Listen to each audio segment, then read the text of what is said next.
Domestic violence, it's any abuse, any neglect, any things which can harm spiritually, psychologically, physically.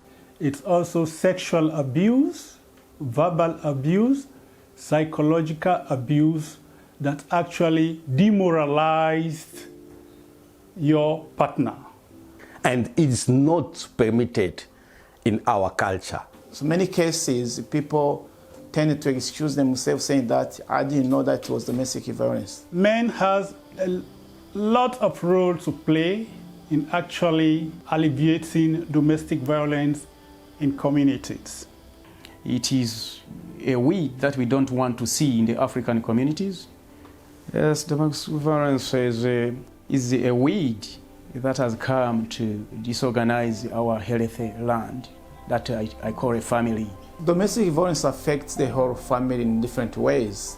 For example, it starts with the kids. Kids can be affected emotionally and physically, and then mothers or women can also be affected in a different way. Domestic violence is not acceptable, not in the African culture. Even if the African family is more patriarchal, but domestic violence is not much of our culture. If they're children, they're traumatized. They grow up in an environment whereby they're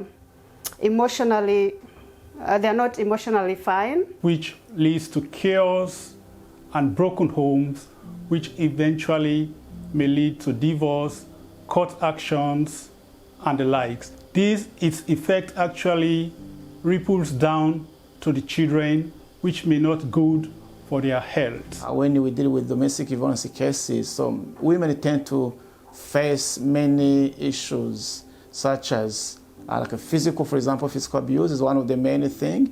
There's also emotional abuse, and of course, financial abuse as well.